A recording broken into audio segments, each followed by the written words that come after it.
नमस्कार दोस्तों, मैं अभिलाष सूर्यवंशी आप सभी का स्वागत करता हूं। चलिए आज वर्गमूल और घनमूल पर आधारित कुछ प्रश्न हल करके देखते हैं। तो पहला क्वेश्चन है, 269 में कौन सी छोटी संख्या जोड़ दें कि प्राप्त योगफल पूर्ण वर्ग बन जाए।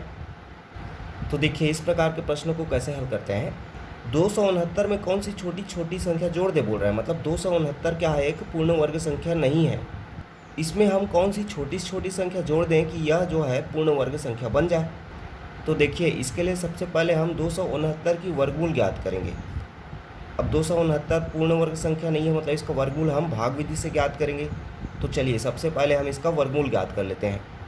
तो 269 का वर्गमूल क्या होगा, तो इसको भाग विधि से निकालते हैं। तो 269 का भाग विधि से निकालते हैं।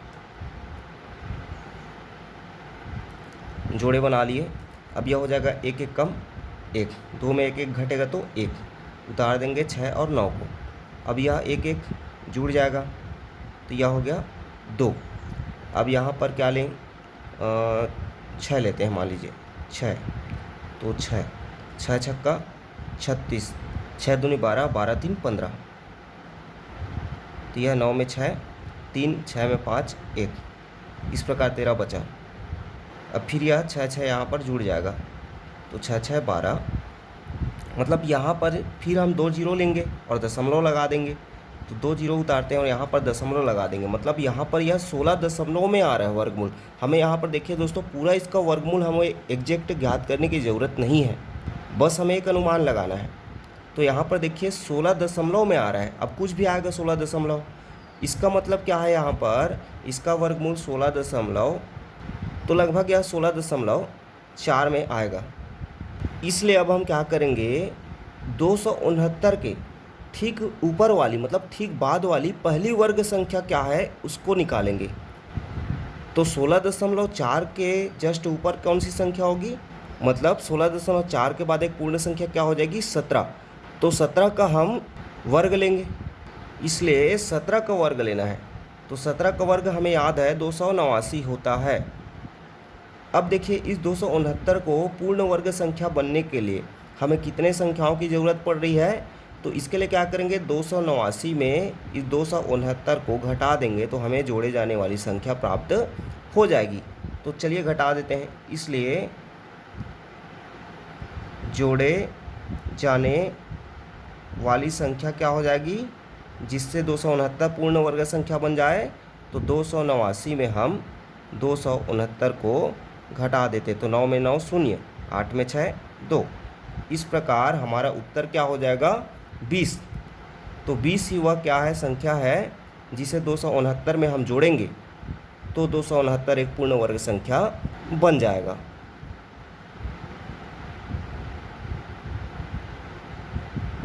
चलिए एक और क्वेश्चन करके देखते हैं। किस न्यूनतम संख्या को 6155 में से घटाया जाए कि उत्तर संख्या पूर्ण वर्ग हो। मतलब क्या बोल रहा है, 6155 में कौन सी छोटी संख्या को घटाएं कि जो प्राप्त उत्तर होगा वह एक पूर्ण वर्ग संख्या बन जाए। तो चलिए हल करते हैं। सबसे शुरू क्या करेंगे, 6155 का वर्गमूल ज्ञात करेंगे। तो भाग विधि से वर्गमूल ज्ञात करते हैं। तो यह हो जाएगा 7 सत्ते 49, 11 में 9 घटेगा 2, 6 में 5 घटेगा 1, 55 को उतारेंगे, 7 और 7 जुड़ेगा 14 हो गया। अब 8 से गुणा करेंगे तो 8 अट्ठे 64, 8 चौक 32, 32 6 38, 8 है कम 8, 8 3 11, 5 में 4 1, 15 में 8 7, कैंसिल। अब देखिए यहाँ पर और उतारने के लिए नहीं है, मतलब यहाँ पर 2 जीरो हम और उतार सकते हैं। तो इस तरह यह क्या होगा, दशमलव में इसका आंसर आएगा। मतलब 6155 का वर्गमूल जो है 78.45 के आसपास आता है। अब देखिए क्वेश्चन में बोला गया है कि 6155 में कौन सी छोटी संख्या घटाएं बोला, इसका मतलब जाहिर सी बात है इससे हमें छोटी संख्या प्राप्त करनी है जो कि एक पूर्ण वर्ग संख्या होगी। तो इसके लिए क्या करेंगे, हम 78.45 से ठीक पहले वाली पूर्ण संख्या कौन सी है? 78 है, उसका वर्ग ज्ञात करेंगे। तो 78.45 के ठीक पहले कौन सी है? 78 है पूर्ण संख्या। तो 78 का हमें क्या ज्ञात करना है? वर्ग ज्ञात करना है। तो 78 का वर्ग क्या हो जाएगा? चलिए इसे भी निकाल के देख लेते हैं। तो 78 का वर्ग ज्ञात करने के लिए 78 का 2 बार आपस में गुणा करेंगे। तो 8 अट्ठे 64, 8 सत्ते 56, और 56 और 6 कितना हो जाएगा? 62, 7 अट्ठे 56, 7 सत्ते 49, 49 और 5 कितना हो जाएगा? 54। तो जोड़ेंगे तो 4, 6 2 8, 6 4 10, 5 1 6। इस तरह 6084 78 का वर्ग हो जाएगा। अब देखिए 6084 एक पूर्ण वर्ग संख्या बन गई। तो 6155 में कितनी हम घटाएं कि 6084 हमको प्राप्त हो? तो इसके लिए क्या कर देंगे हम? 6155 में 6084 को घटा देते हैं। तो 5 में 4 1, 15 में 8 7, कैंसिल 1 में 6 में 6। इस प्रकार 71 वह संख्या है, छोटी छोटी संख्या है, जिसे हम 6155 में घटाएं तो प्राप्त संख्या एक पूर्ण वर्ग बन रही है।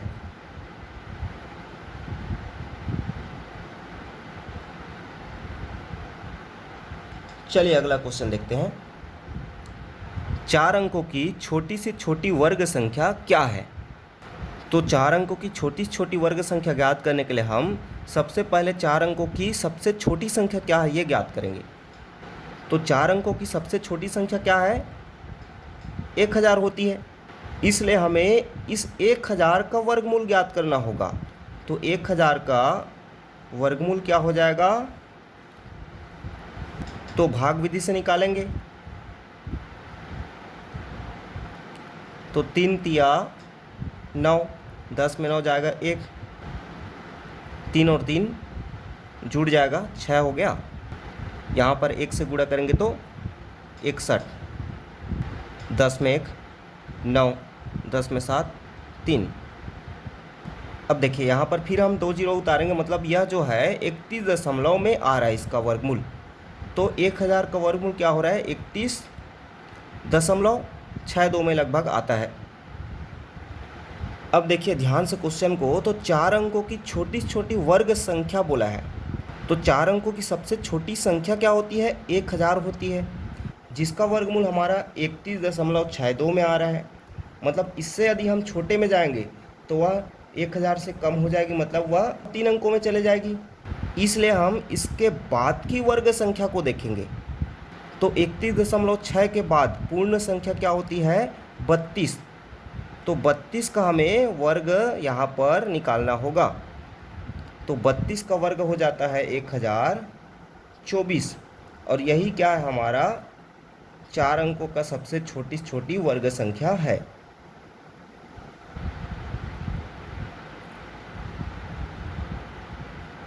चलिए अगला क्वेश्चन देखते हैं। 3 अंकों की सबसे बड़ी वर्ग संख्या क्या है? तो इसके लिए हम 3 अंकों की सबसे बड़ी संख्या पहले पता होना चाहिए। तो 3 अंकों की सबसे बड़ी संख्या क्या होती है? 999 होती है।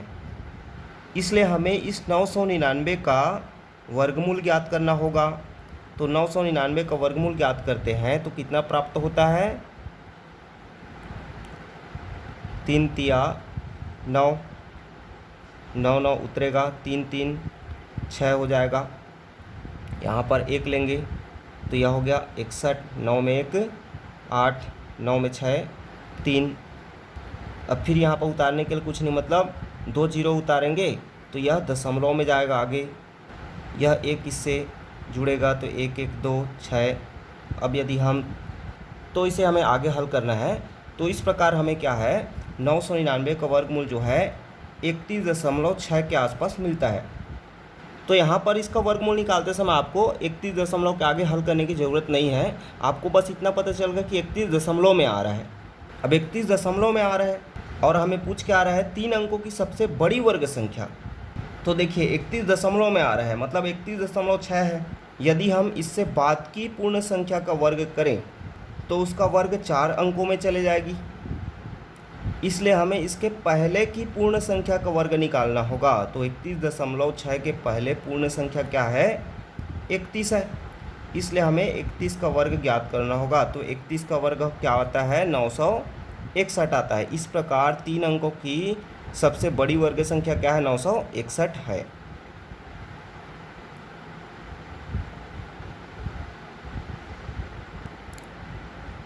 देखिए एक दूसरे प्रकार का क्वेश्चन है, 162 में किस छोटी से छोटी संख्या का गुणा करें कि प्राप्त गुणनफल पूर्ण वर्ग बन जाए। तो यहाँ पर ध्यान रखिए, एक पूर्ण वर्ग संख्या बनने के लिए उसके गुणनखंड में दो दो का समूह बनना आवश्यक होता है। उसी प्रकार एक पूर्ण घन बनने के लिए उसके गुणनफल का 3-3 का समूह बनना आवश्यक होता है। तो इस तरह का क्वेश्चन को हल करने के लिए सबसे पहले हम उसके अभाज्य गुणनखंड करते हैं। तो 162 का अभाज्य गुणनखंड करेंगे तो क्या प्राप्त होगा? तो 2 अट्ठे 16, 2 एकम 2। अब यह 3 से जाएगा, 3 दूनी 6 और 3 सत्ते 21, 3 निया 27, 3 तिया 9 और 3 एकम 3। इस प्रकार से हमें इसका गुणनखंड क्या प्राप्त हुआ? 2 गुणा 3 गुणा 3 गुणा 3 गुणा 3। अब देखिए यहाँ पर 3 का एक जोड़ा बन गया और 3 का एक और जोड़ा बन गया, लेकिन 2 का जोड़ा बन रहा है क्या? नहीं बन रहा है। मतलब यहाँ पर 162 में 2 का और हम गुणा करेंगे तब जो हमें प्राप्त गुणनफल होगा वह एक पूर्ण वर्ग संख्या बनेगा। इसलिए उत्तर क्या हो जाएगा यहाँ पर? 2। तो यह 2 गुणा 2, 3 गुणा 3 और 3 गुणा 3। इस प्रकार से इसका जो गुणनफल प्राप्त होगा वह एक पूर्ण वर्ग संख्या होगा। तो यहाँ पर उत्तर क्या हो गया हमारा? 2। 162 में 2 का गुणा करेंगे तो प्राप्त गुणनफल एक पूर्ण वर्ग बन जाएगा। देखिए अगला प्रश्न है, 675 में किस छोटी से छोटी संख्या का गुणा करें कि प्राप्त गुणनफल पूर्ण घन बन जाए। तो फिर 675 का हम क्या करेंगे? अभाज्य गुणनखंड करते हैं। तो 675 का अभाज्य गुणनखंड करेंगे, क्या प्राप्त होगा? 3 दूनी 6, 3 दूनी 6 और 3 पंछे 15, 3 सत्ते 21, 3 पंछे 15, 3 दूनी 6, 3 पंछे 15, 5 पंछे 25 और 5 एकम 5। इस प्रकार से इसका भाज्य गुणनखंड क्या प्राप्त हुआ? 3 गुणा 3 गुणा 3 गुणा 5 गुणा 5। तो हमें पता है कि एक पूर्ण घन बनने के लिए उसके अभाज्य गुणनखंड में 3-3 का जोड़ा बनना आवश्यक है। तो यहाँ पर 3 का 3 जोड़ा बन गया, लेकिन 5 का नहीं बन रहा है। यहाँ पर एक 5 की कमी हो जा रही है, इसलिए हमारा उत्तर क्या हो जाएगा? 5 हो जाएगा। क्योंकि इसमें यदि हम 5 का गुणा और करेंगे तो यह क्या होगा? एक पूर्ण घन बन जाएगा। चलिए इसी प्रकार से भाग पे आधारित क्वेश्चन देखते हैं।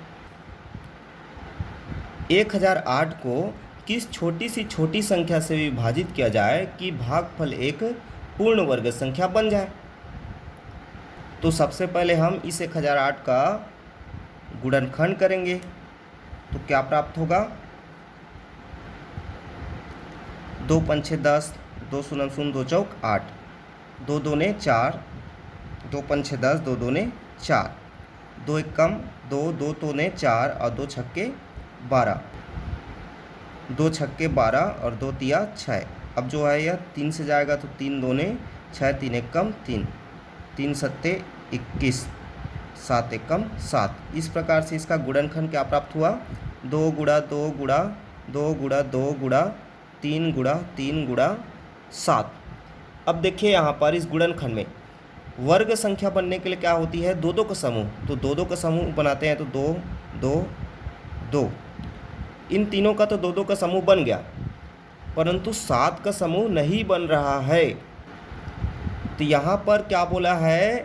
कौन सी छोटी छोटी संख्या को विभाजित करें कि भागफल एक पूर्ण वर्ग संख्या बन जाए।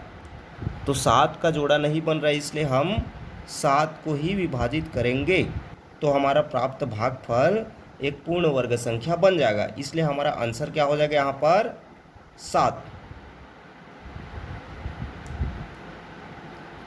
चलिए सेम इसी तरह के एक और क्वेश्चन घन पर आधारित देखते हैं। 13,500 को किस छोटी सी छोटी संख्या से भाग दें कि प्राप्त भागफल पूर्ण घन बन जाए। तो सबसे पहले हम 13,500 का गुणनखंड करेंगे तो क्या हो जाएगा,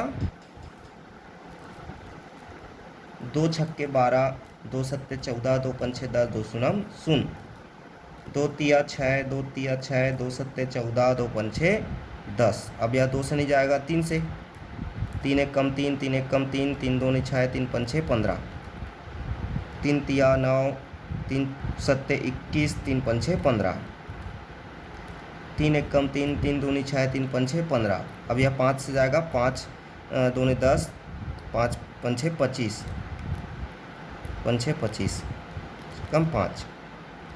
इस प्रकार इसका हमारा अभाज्य गुणनखंड क्या प्राप्त हुआ, 2 गुणा 2 गुणा 2 नहीं 3 गुणा 3 गुणा 3 गुणा 5 गुणा 5 गुणा 5। अब देखिए घन बनने के लिए क्या जरूरत है, हमारा 3 3 का समूह। तो यहाँ पर 3 का एक समूह बन गया और 5 का एक समूह बन गया, परंतु इस 2 का समूह नहीं बन रहा है 3 का। और क्वेश्चन हमारा क्या बोल रहा है, कौन सी छोटी छोटी संख्या से भाग दें कि प्राप्त भागफल पूर्ण घन बन जाए। मतलब वह हमारा छोटी छोटी संख्या क्या हो जाएगी, 2 गुणा 2 को हमें हटाना पड़ेगा। इस प्रकार 2 गुणा 2 बराबर 4 हमारा उत्तर हो जाएगा।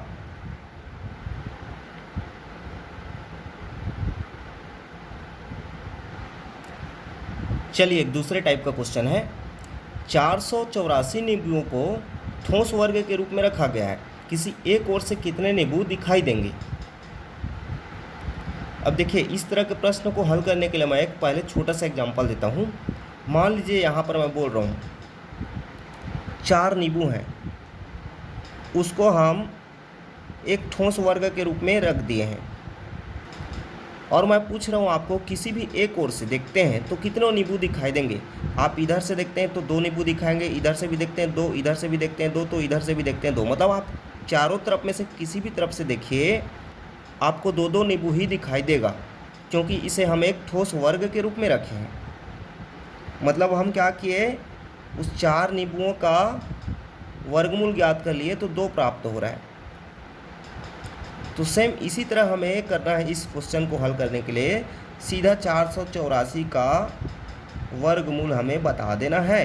तो 484 का वर्गमूल होता है 22 और यही हमारा क्या हो जाएगा, उत्तर हो जाएगा। तो बस आप इस कॉन्सेप्ट को समझिए। देखिए एक और क्वेश्चन हल करके देखते हैं।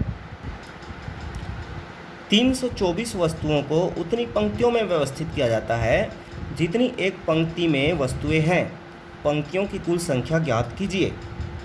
तो क्या बोला जा रहा है क्वेश्चन, 324 वस्तुओं को उतनी पंक्तियों में, मतलब जैसे कि इस तरह से पंक्ति बनाते हैं हम। तो यहाँ पर मान लीजिए 5 पंक्ति हैं, तो जितनी ही एक पंक्ति में वस्तुएं हैं उतनी ही पंक्तियाँ बनाई जाती हैं। मतलब यहाँ पर 5 इधर और पंक्तियाँ बनाया जाता है। इस प्रकार से एक वर्ग बनता है। तो डायरेक्ट हमें क्या कर देना है, 324 का वर्गमूल ज्ञात कर लेना है। तो 324 का वर्गमूल क्या होता है, 18। इस तरह 18 हमारा आंसर हो जाएगा। आप बुक में इस टाइप के और क्वेश्चन देखेंगे तो 5 लाइन 6 लाइन का आपको क्वेश्चन मिलेगा। क्वेश्चन देखने से बहुत बड़ा लगता है, लेकिन उसका आंसर बहुत ही आसान होता है। हमें सीधा वर्गमूल निकालना होता है। तो इस तरह बराबर पंक्तियों में जमाने वाला बोला जाए तो उसका हमें वर्गमूल निकालना होता है। देखिए इसी टाइप का एक और अच्छा क्वेश्चन है। एक विज्ञापन कंपनी किसी मोहल्ले के प्रत्येक मकान में उतने उत्पाद पेश करती है जितने उस मोहल्ले में मकान हैं। फिर भी उसके पास 5 उत्पाद शेष बच जाते हैं। यदि मोहल्ले में कुल 25 मकान हो तो उसके कुल उत्पाद कितने थे। अब देखिए यहाँ पर कुल मकान कितने हैं, 25 मकान ये दे दिया है हमें, और जितने मकान हैं उतने ही वह प्रोडक्ट बेचती है, मतलब 25 मकान है तो 25 प्रोडक्ट वह बेचता है।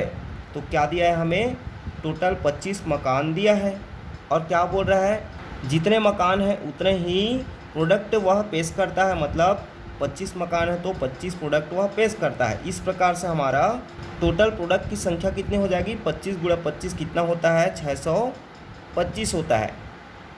और क्वेश्चन में क्या बोल रहा है, इसके बाद फिर भी उसके पास 5 उत्पाद शेष बच जाते हैं, मतलब 5 इसमें क्या हो जाता है और शेष बच जाता है, मतलब एक्स्ट्रा है वह, इसलिए उसके पास टोटल कितने उत्पाद हो जाएंगे, इसमें 5, इसमें हमें क्या है 5 और जोड़ देना है, तो 625 धन 5 बराबर क्या हो गया 630। तो टोटल उसके पास कितने उत्पाद थे, 630 उत्पाद थे।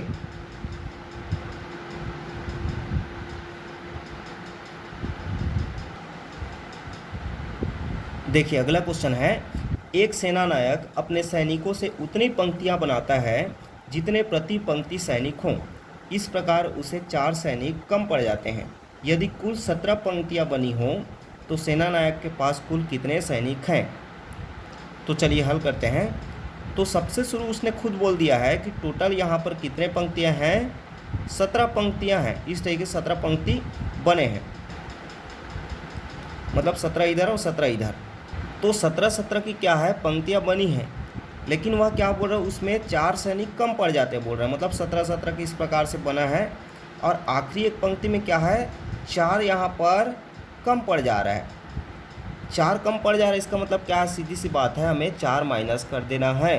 तो क्या करेंगे 17 और 17 इधर भी है और 17 इधर भी है, तो दोनों का गुणा करेंगे तो इसका क्या आ जाता है 17 का 289, मतलब वहाँ पर 289 कुल क्या है सैनिक हैं।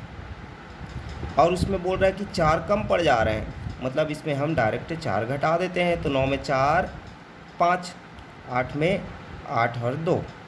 तो इस तरह उस सेनानायक के पास कुल 285 सैनिक हैं।